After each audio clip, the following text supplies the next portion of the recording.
정말 복음 중에 복음이기 때문에 오늘 말씀을 잘 들으시면 이거 100만 불짜리예요. 이거를 깨달은 목사하고 이거를 못 깨달은 목사하고는 천지 차이입니다. 내 안에 삼위 하나님이 계시다는 거. 이거 진짜 목사님들 인정 안 하는 목사들 많아요. 성령만 계시되 끝까지. 그런 거 한번 봅시다. 오늘 말씀을 통해서 확실하게 제가 증명을 해드릴 테니까. 자, 요한복음 강의 58, 58번째 요한복음 14장 15절에서 24절 삼위 하나님이 내 안에. 오늘 본문은 사랑과 순종의 관계를 말씀하시며 우리가 주님을 사랑하고 순종할 수 있도록 하기 위해 우리 안에 삼위 하나님이 오시겠다는 내용이 오늘 말씀의 핵심입니다. 자, 우리가 교리적으로는 우리 안에 삼위 하나님이 오셨다, 뭐 성령이 오셨다, 뭐 이렇게 말하지만 그 오신 이유가 있어요. 그걸 알아야 돼요. 이유 뭐냐면 우리가 주님을 사랑하고 순종할 수 있도록 하기 위해 요게 전제가 돼야 돼요. 그럼 왜 그래야 되냐면은 주님을 사랑하는 게 율법의 완성이에요. 주님을 사랑하지 않으면 절대 순종할 수 없어요. 그래서 주님이 그것 때문에 우리 안에 오셨는데 성령 혼자 오시고 예수님과 하나님은 우리 밖에 계셔요? 그런 이단이 어디 있어요? 성령님과 예수님은 우리 안에 계시고 삼위 하나님은 하늘에 계셔요? 그건 3단이요. 절대 그런 말에 속으시면 안 돼. 근데 지금까지는 우리가 율법으로 목회할 때는 저도 우리 안에 성령이 계시다는 것을 강조했지 우리 안에 삼위 하나님이 계시다는 것을 제가 강조를 못했어요. 그건 저도 싹군이에요. 그 제가 그랬잖아요. 요한복음 13장부터 17장까지는 복음 중에 복음이다. 한 절도 빼놓을 수가 없다. 오늘도 마찬가지. 자, 첫 번째 말씀. 주님을 사랑해야 순종하게 된다. 15절입니다. 너희가 나를 사랑하면 나의 계명을 지키리라. 아멘. 원문에는 애인, 헬라어로 만일 이런 뜻이에요. 만일. 조건문을 말할 때 만일 그게 첨가되어 있으니까 이거를 원문으로 본다면 이런 겁니다. 너희가 만일 예수를 사랑한다면 그가 명하신 서로 사랑하라는 계명을 지킬 것이다. 그럼 반대로 사랑하지 않으면 못 지켜요. 주님을 사랑하지 않는데 어떻게 지켜? 아니 아버지를 사랑하지 않는데 아버지 말에 무슨 순종을 어떻게 해? 제가 지난주 고백했지만 아니 어머니를 사랑하지 않는데 어머니 말이 귀에 들어와? 안 들어와요. 사랑해야지 들어오는 거예요, 귀에. 우리는 순종하라는 말에 초점을 맞춰요. 요게 율법이에요. 순종해. 순종해야지. 목사님 말에 순종해야지. 거기에 초점을 맞춰요. 그 초점을 맞추고 살아도 순종하지 못하는 것이 늘 힘들어. 안 되니까. 안 돼요. 그러나 주님은 순종이 아닌 사랑하라는 말에 초점을 맞춰라. 순종하라에 맞추지 말고 사랑하라에 초점을 맞춰라. 왜? 사랑하면 순종은 저절로 되는 거니까. 그 말이에요. 사랑도 없는데 순종하라고 그러니까 이게 너무 힘든 거예요. 율법이 그래도 힘든 거예요. 이는 우리가 주님을 사랑하면 순종하게 되고 주님을 사랑하지 않으면 순종할 수 없다는 것입니다.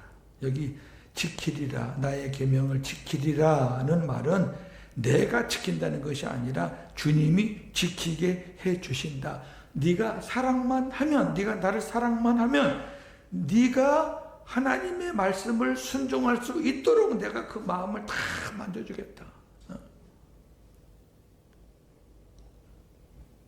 저와 여러분들이 하나님 말씀에 순종이 안 되는 것은 다른 거 없어요. 율법으로 살 때는 순종이 안 되니까 맨날 자기를 쳐. 이 바보 같은 놈. 아유, 너는 맨날 똑같은 짓도 하냐. 그래봤자 지 몸만 아프지 뭐. 아무 소용없습니다. 아유, 안 되니까 금식해야 되겠다. 아유, 안 되니까 한번 작정 기도를 새벽 기도 해야 되겠다. 금요 기도회 철화를 한번 해야 되겠다. 백날 해봐야 되나? 그거 안 되는 거라니까. 안 되는 거를 왜 하라고 그러고 왜 하려고 그래. 안 돼요.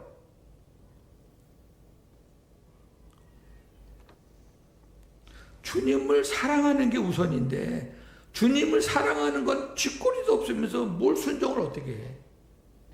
아니 뭐 미천이 있어야 순종을 하고 뭐 여유가 있어야 은혜가 있어야 순종을 하지. 뭐 아무것도 없는데 무슨 순종을 어떻게 해요. 그런 사람들은 순종 하나 해놓고 또 자기 또 잘했다고 또 나팔을 불어. 아니 하나님의 사랑이 얼마나 큰데 그거 하나 해놓고 무슨 나팔 불 게 뭐가 있어. 그러니까 사랑이 뭔지 모르는 거예요. 이 문제를 해결해 주기 위해서 삼위 하나님이 우리 안에 내 안에 오셨다라는 말씀이 오늘 본문입니다. 할렐루야. 그러니까 굉장히 소중한 말씀이에요. 오늘. 자, 16절에서 20절이 삼위 하나님이 내 안에 본문입니다. 내가 아버지께 구하겠으니 그가 또 다른 보혜사를 너희에게 주사 영원토록 너희와 함께 있게 하리니 그는 진리의 영이라. 세상은 능히 그를 받지 못하나니 이는 그를 보지도 못하고 알지도 못함이라. 그러나 너희는 그를 아나니 그는 너희와 함께 거하시며 또 너희 속에 계시겠습니다. 내가 너희를 고아와 같이 버려두지 아니하고 너희에게도 오리라. 조금 있으면 세상은 다시 나를 보지 못할 것이로되 너희는 나를 보리니 이는 내가 살아있고 너희도 살아있겠습니다. 그날에는 내가 아버지 안에 너희가 내 안에 내가 너희 안에 있는 것을 너희가 알리라. 아멘. 삼위일체 하나님이 내 안에 계시다는 말씀, 이 본문 말씀이 최고입니다. 다른 데도 물론 있지만 이건 아주 정확한 겁니다. 자, 예수께서 이 일을 위해, 주님을 사랑하는 일을 위해 직접 아버지께 간구하시면 아버지께서 성령을 보내주실 것이라고 말씀했어요. 그러니까 우리가 주님을 사랑해야 되는데 우리 힘으로는 안 되는 걸 주님이 아셔요. 그러니까 일단 너희 안에 성령을 보내줄게. 이렇게 말씀합니다. 그가 또 다른 보혜사를 너희에게 주사 영원토록 너희와 함께 있게 하리니 그는 진리의 영이라. 세상은 능히 그를 받지 못하나니 이는 그를 보지도 못하고 알지도 못함이라. 그러나 너희는 그를 아나니 그는 너희와 함께 거하시며 또 너희 속에 계시겠습니다. 이걸 제가 하나씩 풀어서 강의해 드릴게요. 보혜사라는 것은 헬라어로 파라클레토스, 많이 들어봤을 거예요. 그는 대신하는 자, 변호자, 조정자, 중재자, 상담자 등의 의미를 갖고 있습니다. 대신하는 자, 예수 그리스도를 대신하는 자, 이런 뜻도 있죠. 예수님도 보혜사잖아요. 하나님 아버지를 대신하는 자. 그래서 대신하는 자, 대언자라 그래요. 성령이 오시기 전까지는 예수 자신이 보혜사예요. 그러니까 또 다른 보혜사라는 거죠. 자, 요한일서 2장 1절 예수님이 보혜사라는 거 시작. 나의 자녀들아 내가 이것을 너희에게 쓰면 너희로 죄를 범하지 않게 하려 함이라. 만일 누가 죄를 범하여도 아버지 앞에서 우리에게 대언자가 있으니 곧 의로우신 예수 그리스도시니라. 아멘. 예수님이 보혜사예요. 예수님이 아버지의 대언자고 우리를 변호해 주시는 분이에요. 그게 보혜사예요. 우리를 지켜준단 말이에요. 근데 이 보혜사라는 말은 요한복음과 오늘 본문 요한 1서에만 나와요. 여기 조금 아까 읽었던 요한 1서와 요한복음에는 여러 번 나옵니다. 그 다음에 성령은 또 다른 보혜사예요. 성령은 보혜사다. 맞아요. 근데 그렇게 해버리면 예수님이 보혜사라는 것을 잊어버릴 수 있어요. 그래서 성경에서 분명히 말하잖아요. 예수님이 또 다른 보혜사. 이 말은 예수님이 먼저 보혜사고 그 다음에 성령은 그 다음 보혜사. 또 다른 보혜사인 성령께서는 보혜사이신 예수님과 함께 사역하는 거예요. 예수님이 말씀하시면 말씀하신 대로 사역하시는 거예요. 예수님 말씀을 듣고 사역하시는 거예요. 멋있죠? 그런데 보혜사가 이제 예수님과 성령님. 그 다음에 세 번째, 성령은 진리의 영이라 그랬어요. 그는 진리의 영이라. 예수님께서는 이미 자신을 가리켜 진리라고 말씀했어요. 내가 진리다. 진리가 너희를 자유케 하리라. 내가 너희를 자유케 해주겠다. 내가 곧 길이요 진리요 생명이니 예수님이 자신을 진리라고 그랬어요. 그렇다면 성령이 진리의 영이라는 말은 예수의 영이라는 말입니다. 진리 앞에 예수를 바꾸면 되는 거예요. 성령이 예수의 영이라는 것은 예수님과 하나 되어 예수의 일을 하신다는 겁니다.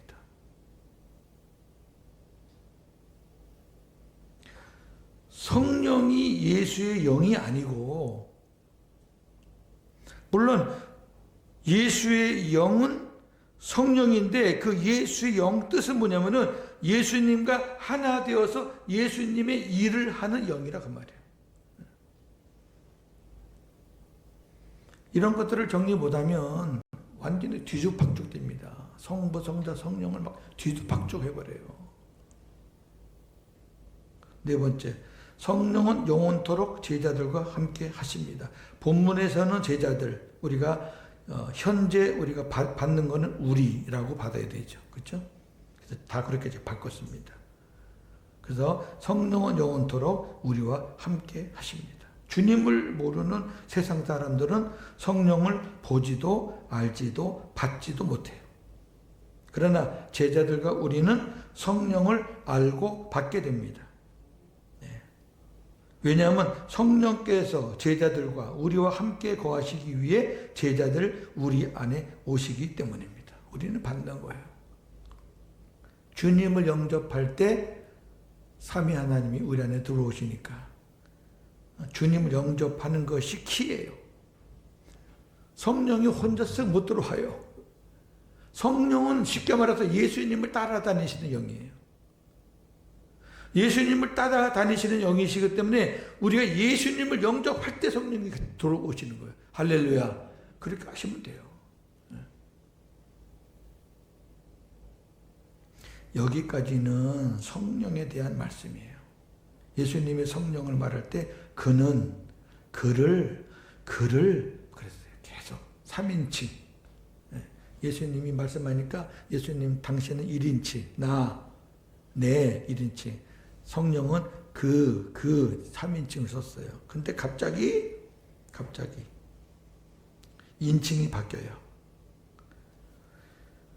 자, 내가 너희를 고아와 같이 버려두지 아니하고 너희에게로 오리라.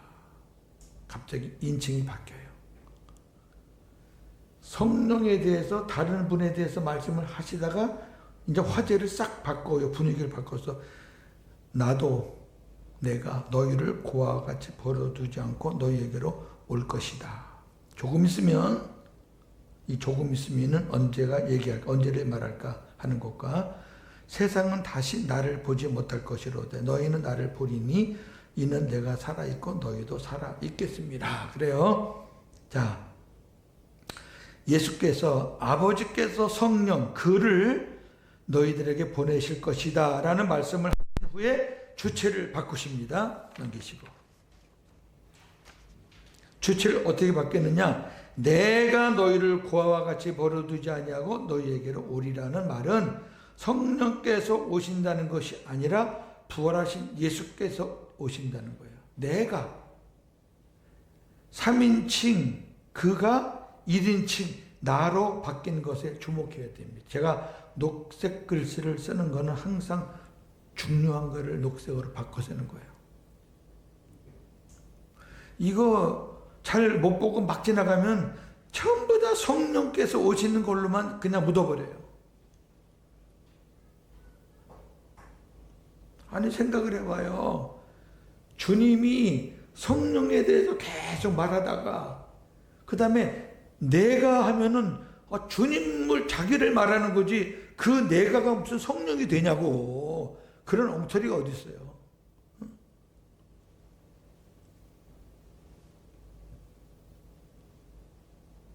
그러면 이제 성령도 우리 안에 오시고 예수님도 오신다는 것까지 나온 거예요.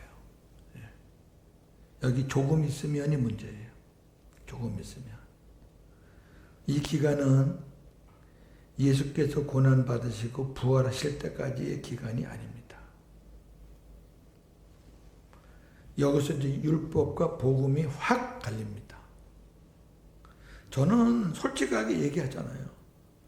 저는 율법으로 목회를 20년 가까이 한 사람이니까 제가 어떻게 설교했는지 제가 정확하게 알잖아요. 그리고 제가 이제 10여 년 전부터 제가 이제 복음으로 설교하고 있는데 뭐가 차이가 나는지 저는 정확하게 알잖아요. 옛날에 하지 않았던 거를 저는 옛날에 저 그렇게 했습니다. 그렇게 거짓말하고 싶진 않아요. 조금 있으면 그러고 얼른 생각에 일반적인 생각에 예수님이 십자가에 죽으셨다가 부활하신 다음에 오실 거니까 그 기간으로 생각한다 그 말이에요. 그게 율법주의자들의 한계란 말이에요. 그거 아니에요. 왜 아닌지는 이따가 제가 증명을 할 거예요. 그게 아니라 예수께서 십자가 고난을 받으시고 부활하신 후 승천하셔서 우리의 모든 죄를 탕감 받으시고 오순절날 성령과 함께 그리도로 다시 오실 때까지의 기간을 말합니다. 할렐루야. 이건요 천지차입니다. 자, 물어봅시다. 예수님이 십자가에 죽고 3일 만에 부활하셔서 예수님이 제자들에게 나타났을 때 제자들이 예수님을 뜨겁게 영접했나요? 갈릴리에서 만나자. 그래서 제자들이 갈릴리에 모였는데 가서 고기 잡았거든요. 그리고 예수님 보고도 뜨뜻미지근했어요. 부활하신 예수님 보고 제자들의 반응은 서늘하거나 미지근했다고. 왜 그런지 아세요? 아직 그들 안에 예수께서 그리스도께서 성령께서 그들 안에 아직 들어가시지 않았기 때문에 그런 거예요. 근데 그 다음 줄 보면은 그게 딱 증명이 돼요. 한번 봅시다. 주님을 모르는 세상 사람들은 다시 주님을 보지 못하죠. 그 사람들은 예수님의 부활 자체를 안 믿으니까. 그러나 제자들과 우리는 주님을 보게 됩니다. 왜냐하면 조금 후에 살아계신 주님이 살아있는 제자들에게 오시기 때문입니다. 자, 예수님이 십자가에 죽으시고 오순절날까지 불과 얼마 안 돼요. 얼마 안 돼 기간이. 조금이죠. 부활을 말한다 그러면 3, 4일이고 오순절날을 말한다면 불과 몇 주예요. 그러니까 조금이에요. 그런데 그날이 나와요. 그날 20절에. 그날에는 내가 아버지 안에, 그 조금 후에 오시는 그날을 말하는 거예요. 그날에는 내가 아버지 안에, 너희가 내 안에, 내가 너희 안에 있는 것을 너희가 알게 될 거다. 그러면 그날이 예수님이 부활하셔서 제자들에게 찾아온 날이다. 그러면 부활하신 예수님을 보고 나서 그때 제자들이 예수님이 내 안에 계시고 예수님 안에 아버지가 계시고 그랬어요? 천만이지. 그러니까 조금만 보면은 그 조금 있으면이라는 말과 그 날이 예수님이 부활하신 날이 아니라는 게 증명이 되잖아요. 이 말씀을 다 띄워놓고 보니까 한 절 따로 보고 한 절 따로 보니까 다 해석이 제멋대로지만 성경은 따로 보시면 안 된다고 제가 매번 얘기하잖아요. 한 문장을 보고 그 곱씹고 그것을 다 내 머릿속에 집어넣고 가슴에 넣고 그 다음에 그 눈을 가지고 시각을 가지고 주님 마음으로 봐야 요거는 요런 뜻이구나 요건 요런 뜻이구나 그게 파악할 수 있는 거지. 따로 보면요 무슨 예수님이 부활하신 걸 보고 제자들이 예수님이 내 안에 계시고 내가 예수님 안에 계시고 어림도 없죠. 그러니까 그날이 예수께서 부활하신 날이 아니라는 것을 여기 지금 증명하는 거예요. 증언하는 거예요. 그날은 자 보세요. 어떤 일이 일어나느냐. 예수께서 아버지 안에 또 제자들 우리가 예수 안에 또 예수께서 제자들 우리 안에 계신 것을 알게 된다. 즉 삼위 하나님과 제자들 우리가 하나가 되는 날입니다. 앞서 제자들 안에 우리 안에 성령께서 오시고 그 다음에 또 내가 너희를 고아와 같이 버려두지 않고 오겠다. 예수께서 그리스도로 오시고 또 예수는 아버지와 하나라 그랬잖아요. 예수는 아버지와 하나이시니 그날은 삼위 하나님께서 제자들 우리 안에 오시는 오순절날을 가리킵니다. 할렐루야. 이게 복음입니다. 전 어저께 이 말씀 준비하면서 또 춤췄죠. 나 같은 머리가 이걸 어떻게 깨닫겠어요? 말도 안 돼. 이 깨달을 수가 없어요. 신학교 교수도 마지막 종강 시간에 내가 너희들에게 삼위일체론을 비롯해서 종말론인이 가르쳤는데 나도 몰라. 모르는 거 그냥 너희들에게 전한 거니까 너희들이 알아서 해. 그랬던 삼위일체론인데 율법으로는 그렇게밖에 안 돼요. 감히 범접할 수 없는 거라 그래요. 그거 함부로 되면 안 된다 그래요. 근데 여러분 바꿔봅시다. 이거를 우리가 모르면 믿음 생활을 어떻게 하냐고. 내 안에 삼위 하나님이 계시다는 것을 모르면 어떻게 우리가 하나님을 사랑하고 이웃을 사랑하냐고. 그것 때문에 우리 주님이 삼위 하나님이 오셔서 주님이 나를 얼마나 사랑한다는 것을 깨닫게 해가지고 그 깨달은 사랑으로 이웃을 사랑하라고 하나님 말씀의 계명을 지키라고 그래서 하나님이 오셨는데 그걸 우리가 그냥 범접할 수 있는 게 아니라 그건 너무 깊이 들어가면 안 돼. 사고나 이단데 그러면은요 우리가 믿음 생활을 어떻게 하라고. 그러니까 율법의 가르침은 하나님과 멀어지게 하는 거라니까. 제가 그렇게 했었고 지금은 제가 그렇게 하지 않습니다.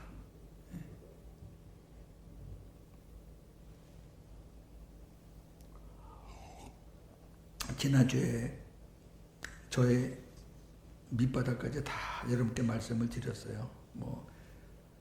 그 많은 세월을 한 30-40분에 어떻게 담아서 하겠습니까만은 그냥 핵심적인 내용만 우리 부모님에 대한 것만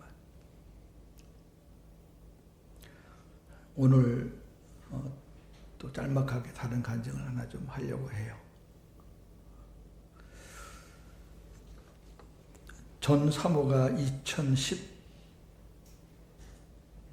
2017년 봄에 3월에 소천했어요.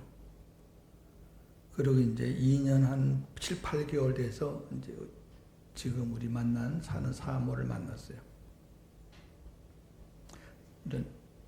연결에 있는 권사님 중매로 만났는데 제가 그랬죠. 카톡으로 난 아무것도 가진 게 없다. 요즘에 60 넘어서 장가 가는 사람이 아무것도 없는 사람이 장가를 어떻게 갑니까? 저는 아무것도 없다. 나는 목사를 돈 벌려고 한 사람이 아니기 때문에 나는 아무것도 가진 게 없다. 가진 게 하나 있다 그러면은 나는 복음을 가지고 있다. 그랬어요. 처음에는 우리 사모가 복음이 없는 사람이 어디 있어? 뭐 자기만 복음 있나? 다 있지. 그렇게 했었대요 처음에. 왜? 전도사로 있던 교회 목사도 맨날 입으로 복음 하니까. 그 제가 내 영상이 유튜브에 많이 있으니까 유튜브 한 10개 정도 보고 아 복음이 뭐가 틀리구나. 진짜 복음은 다르구나 라고 생각이 되면 연락을 하고 뭐 들어도 모르겠네 하면 그냥 뭐 없던 걸로 하자 그랬어요. 더군다나 또 저도 아들이 있고 우리 사모도 아들 딸이 있고 그러는데 그 자식들 산 넘는 것도 쉽지 않거든요. 근데 하나님이 강력하게 우리 사모의 마음을 만지신 것 같아요. 그리고 유튜브를 들으면서 복음의 눈을 떴어요. 집중해서 들으면 눈을 뜹니다. 그래서 하나님께서 맺어줬어요. 우리 띠동갑이거든요. 밖에 나가면 친구들이 저보고 도둑놈, 뭐 강도 별놀이 다 해요. 그리고 제 때만 해도 뭐 남자들은 이 부엌에서 잘 얼씬거리는 것을 어른들이 안 좋아했던 시절을 제가 컸잖아요. 특히 목사는 이제 더욱 그러는 줄 알고. 그 제가 살림도 잘 못하고 돕는 것도 잘 못해요. 이제 조금씩 하고 있고 이제 배우면서 하는 거예요. 그러니까 말씀을 전하는 것 외에는 저는 하나도 하는 게 없어요, 별로. 그래서 사모한테 가끔 가다가 쿠사리도 먹어요. 근데 이제 복음 때문에 이제 저한테 이제 왔잖아요. 이제 중국에서 사는데, 하나님이 또 복음 전하라고 이제 영결교회를 이제 2년 정도 심호하게 했잖아요. 한 6개월은 학교 섬기고, 그 다음에 한 2년 가까이 1년 반 정도 교회 섬기고, 그 다음에 이제 코로나 때문에 이제 있다가 나왔는데,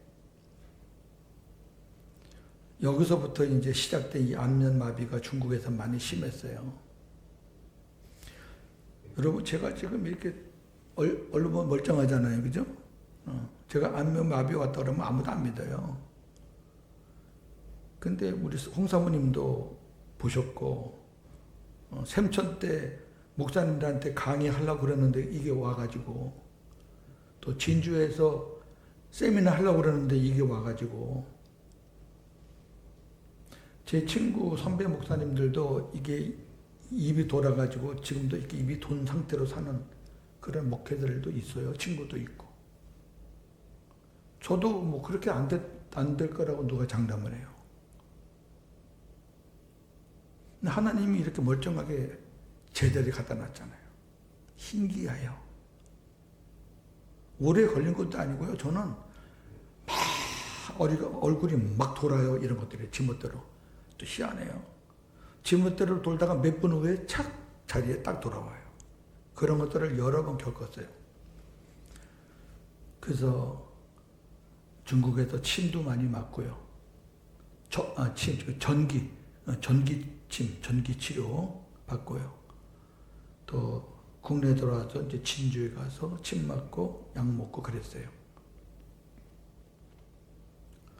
한의사가 요번만 잘 약 드시면은 재발은 없을 겁니다. 그렇게 얘기를 하더라고요. 뭐 한의사 말 듣고 제가 뭐 아멘 한 건 아니고 주님께서 그렇게 해주시는구나 생각을 했던 거죠. 그래서 제가 뭘 말씀드리려고 하면은 이제 복음 때문에 시집을 왔는데 제가 중국에서 이제 말씀을 전하고 그다음에 한국에 그 전화 말씀을 전하는데 코로나 때문에 이제 집에 있고 그다음에 학교 사역할 때 집에 있고 할 때는 그렇잖아요. 그래서 제가 안 되겠다 싶어서 매일매일 말씀을 묵상하고 말씀을 강해해서 그다음에 영상으로 안 되니까 폰으로 녹음을 해서 녹음 파일을 보냈죠. 계속. 안진서 집사 있을 때 계속 보내서 제 얼굴이 돌아가는 상황에서도 제가 그 일을 했어요. 찬송도 안 나오고 어떤 때는 말도 막 제대로 안 나올 때도 제가 그걸 했어요. 우리 사모 위해서. 이거 하나 보고 왔는데 내가 이건 해야 되지.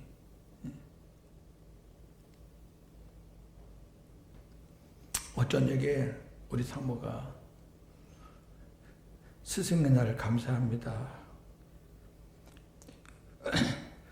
복음의 말씀 주셔서 감사합니다. 그 저한테 이걸 주더라고. 돈이 문제가 아니고 사모가 자기 남편 목사의 말에 은혜를 받는다는 것은 그 귀한 일입니다. 그 잘 안 돼요. 우리 친구 목사들 말 들어보면 강단에서 내려오고 싶대. 왜? 자기는 열심히 설교하는데 사모 딴짓 한다는 거예요. 그래서 우리 박사모도 고윤자 목사도 다 인간적으로 허물이 있지만 우리가 이렇게 살 수 있고 행복하게 부모님 모시고 사는 그 매개체가 뭐냐면은 저도 사모도 복음을 사모하기 때문입니다. 그거예요. 그게 다예요, 우리는. 네. 저는 스승의 주일만 되면 제가 가르친 제자들이 많아서 제 통장에 돈이 많이 들어와요. 고맙다고. 저는 그거보다 이게 더 소중해요. 너무 감사해요. 네. 복음의 힘이에요. 자, 마지막 단 보겠습니다. 21절에서 24절은 순종하는 자가 사랑하는 자다. 자, 본문입니다. 나의 계명을 지키는 자라야 나를 사랑하는 자니 나를 사랑하는 자는 내 아버지께 사랑을 받을 것이요 나도 그를 사랑하여 그에게 나를 나타내리라. 가로신 아닌 유다가 이르되 주여 어찌하여 자기를 우리에게는 나타내시고 세상에는 아니하려 하시나이까. 예수께서 대답하여 이르시되 사람이 나를 사랑하면 내 말을 지키리니 내 아버지께서 그를 사랑하실 것이요 우리가 그에게 가서 거처를 그와 함께 하리라. 나를 사랑하지 아니하는 자는 내 말을 지키지 아니하나니 너희가 듣는 말은 내 말이 아니요 나를 보내신 아버지의 말씀입니다. 아멘. 자, 이제 15절에 나를 사랑해야 계명을 지킬 수 있다. 그래놓고 너희가 나를 사랑할 수 있도록 내가 삼위 하나님을 너희 안에 보내주겠다. 그러면 이제 사랑할 수 있게 되는 거죠. 순종할 수 있게 되는 거죠. 그래서 여기서는 이제 뭐라 그래요? 예수의 계명을 지키는 자가 예수를 사랑하는 자다. 예수를 사랑하는 자는 아버지와 예수로부터 사랑을 받게 되고 예수가 그를 통해 나타나신다. 일하신다. 가룟 유다가 아닌 다른 유다가 주여 주님은 어찌하여 우리에게는 나타내시고 세상에는 나타내시지 않으십니까? 이렇게 묻자 주님께서 사람이 나를 사랑하면 내 말을 지키게 된다. 내 아버지께서 내 말을 지키는 그를 사랑할 것이고 우리가 그에게 가서 내 말을 지키는 그에게 가서 거처를 그와 함께 할 것이다. 엄청난 말씀이죠. 그렇게 대답하시는데 이 부분 강의합니다.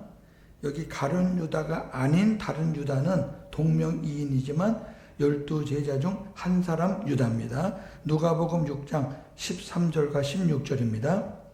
예수께서 제자들을 부르사 그 중에서 12를 택하여 사도라 칭하셨으니 야고보의 아들 유다와 예수를 파는 자들 가룟 유다라. 아멘. 유다가 둘이죠. 예. 다른 유다, 야고보의 아들 유다도 있고 가룟 유다도 있는데 오늘 본문에 나오는 유다는 야고보의 아들 유다를 말합니다. 근데 유다가 무지하고 어리석은 질문이죠. 예수님이 내가 너희를 통해서 나타나 주겠다. 내가 너희들 안에서 너희들을 통해서 일하겠다. 그랬더니 왜 우리에게만 일하고 세상 사람들을 통해서는 일을 안 하십니까? 이 무식한 말이죠. 모르니까. 예수님 말씀 뭔지 모르니까. 근데 예수님이 이렇게 대답하시니까 세 가지로 대답하시는 거예요. 첫째, 사람이 나를 사랑하게 되면 내 말 서로 사랑하라는 계명을 지키게 된다. 15절에 말한 것이 이제는 딱 정리가 되는 거예요. 너희가 삼위 하나님의 은혜를 입으면 너희 안에 계시는 그 예수님이 너를 얼마나 사랑한다는 것을, 아버지가 너를 얼마나 사랑한다를 깨닫게 되면 너희가 내가 한 말 서로 사랑하라는 계명을 지킬 수 있게 된다. 두 번째, 내 말을 지키는 자는 아버지의 사랑을 받고 우리는 복수잖아요. 그 삼위 하나님을 말하는 거예요. 우리가 그 사람 안에 들어가서 함께 할 것이다. 그러니까 주님을 사랑하면서 순종하는 자와 함께 하시는 하나님. 세 번째, 나를 사랑하지 않는 자는 내 말을 지키지 않는다. 이 말은 지킬 수가 없다. 나를 사랑하지 않고는 내 말을 지킬 수가 없는 거야. 그래서 나를 사랑하라고 내가 삼위 하나님을 보내줬잖아. 그러니까 하나님이 나를 얼마나 사랑했는지를 성령의 깨달음과 주님의 기름 부으심으로 깨달아가라. 그러면 사랑하게 된다. 누가 사랑하라고 또 밀지 않아도 사랑하게 된다. 너희가 듣는 이 말은 내가 하는 말이 아니라 나를 보내신 아버지의 말씀이다. 항상 예수님 마지막에 이걸 하셔요. 자, 요한복음 12장 50절. 내가 이르는 것은 내 아버지께서 내게 말씀하신 그대로니라 하시니라. 아멘. 자, 오늘 엄청난 말씀이에요. 우리 목사님들 같으면 제가 아마 여기서 이제 여러 가지 신학적인 거 다 끄집어내서 좀 하겠지만 우리 교우들은 처음 듣는 말씀은 아니잖아요. 근데 따로 들었던 거를 제가 연결시켜 드린 거예요. 아, 삼위 하나님이 오신 게 하나님의 사랑을 깨달으라고, 하나님의 사랑이 어떠한지를 알라고 그래서 오셨구나. 그래서 그 사랑을 아는 만큼 우리는 순종할 수 있게 되는구나. 그러니까 맨날 목회자들이 율법교회는 순종해라, 이거 해라 안 되니까 인위적으로 만들어가지고 뭐 프로그램으로 돌리고 그 백날 해보세요. 안 돼. 지치기만 하지. 하나님의 사랑만 깨달아봐요. 아무 소리 안 하고 헌신합니다. 하나님 사랑 깨달아봐요. 아무리 사랑하고 자기 티 안 냅니다. 그저 무익한 종입니다. 하나님 은혜에 비하면 뭐 티끌만큼도 안 되는데 그렇게 사는 거지요. 그러니까 바울이 뭐라 그래요? 내가 자랑할 것은 내가 약한 것밖에 자랑할 게 없다. 마칩니다. 예수님께서 고별 설교 첫 부분에 말씀하신 새 계명은 새 언약의 계명으로서 내가 너희를 사랑한 것 같이 너희도 사랑하라입니다. 이게 이제 시작이에요. 이게 딱 주제가 딱 던져진 거예요. 그 다음에 쭉 나온 거예요, 지금까지. 예수님이 우리를 얼마나 사랑하셨는지를 깨닫게 하기 위해 삼위 하나님이 우리 안에 오신 것입니다. 순종이 우선이 아니라 사랑이 우선입니다. 할렐루야. 순종한다고 가슴 치지 말고 하나님의 사랑을 깨달으세요. 그거 깨닫는 거 어렵지 않아요. 왜? 내 안에 계시잖아. 아주 가까이 계신데. 그 주님 생각하고 그 주님 묵상하고 그 주님이 날 위해서 어떻게 하셨고 그거 조금만 생각해봐요. 왜 하나님의 사랑이 마음에 왜 안 닿아? 아유, 그럼 내가 빚진 자네. 생명이 빚진 자네. 주님이 내 안에 안 오셨으면 난 지옥 갈 뻔했는데 복음 전하는 교회 안 만났으면 나는 헛구칠 뻔했는데 그럼 내가 어떻게 하지? 뭘로 어떻게 그렇게 안 되겠어요? 안 되면 이상하지. 우리가 예수님의 그 사랑을 깨닫는 만큼 순종하게 서로 사랑하게 되는 것입니다. 삼위 하나님은 결코 떨어질 수 없는 관계입니다. 우리 안에 삼위 하나님이 계십니다. 할렐루야. 뭐 예수님은 어디 계시고 아버지는 어디 계시고 뭐 그딴 소리 하지 말라 그러세요. 예? 성령이 독단적으로 내 안에 오실 수가 없어. 예수님이 오셔야 따라오는 거고 예수님 안에는 아버지가 계시니까 예수님이 오시면 두 분은 하나시니까 예수님이 오신다는 건 아버지와 같이 오시는 거고 그 다음에 예수님이 오시면 성령도 같이 따라오시는 거니까 참이 하나님이 계시는 줄로 믿습니다. 여러분 이게 우리 믿음 생활에 진리와 비진리를 가르는 척도예요. 엄청난 거거든요 이거. 한 주간도 복음으로 승리하시는 저와 여러분 되기를 주님의 이름으로 축원합니다. 감사합니다. 주신 말씀 꼭 기억하고 우리에게 복음을 주시는 분은 성령이십니다. 저에게 복음을 깨닫게 하고 주신 분도 성령이십니다. 지금도 변함없고 앞으로도 변함없을 것입니다. 성령의 깨달음이 없으면 저는 한 말씀도 전할 수 없습니다. 그러한 마음으로 마지막까지 유종의 미를 거둘 수 있도록 하나님이 그 일 하라고 몇 번의 죽을 고비를 넘기게 하시고 건강하게 하신 것도 하나님이 이 일 하라고 복음의 증인되라고 세워주셨사오니 이 일 건강할 때까지 하나님의 허락하실 때까지 잘 감당할 수 있는 종이 되게 하옵소서. 예수님의 이름으로 기도합니다.